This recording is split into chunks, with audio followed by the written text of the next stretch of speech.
मेरा नाम सरजीना है। मेरा अब्बा का नाम आज़ाद है। कोयलानी के रहने वाली हूँ।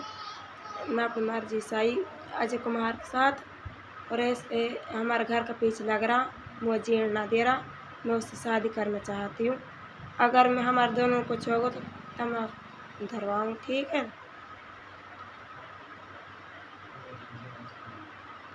और मैं वही के साथ रहना चाहूँ, वही की रोटी लूँगा और किसी की ना ले सकूँ।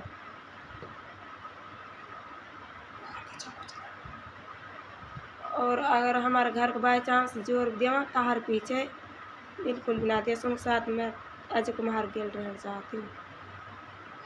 तब धरवाऊँगा अगर कुछ हो गए हमारे दोनों को और वह घर का को।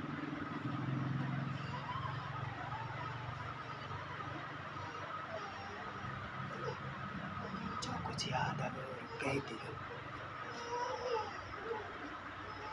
ठीक है, सुन रहे अजय कुमार गेल रहना चाह रही हूँ, वही शादी करूँगी, वही गेल जीऊँगी, वही गेल मरूँगी। और उन घर का कुछ ना हो चाहे हमारे घर का पीछे लग रहा।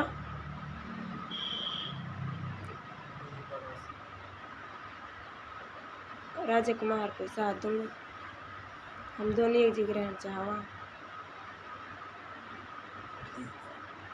ठीक है ना।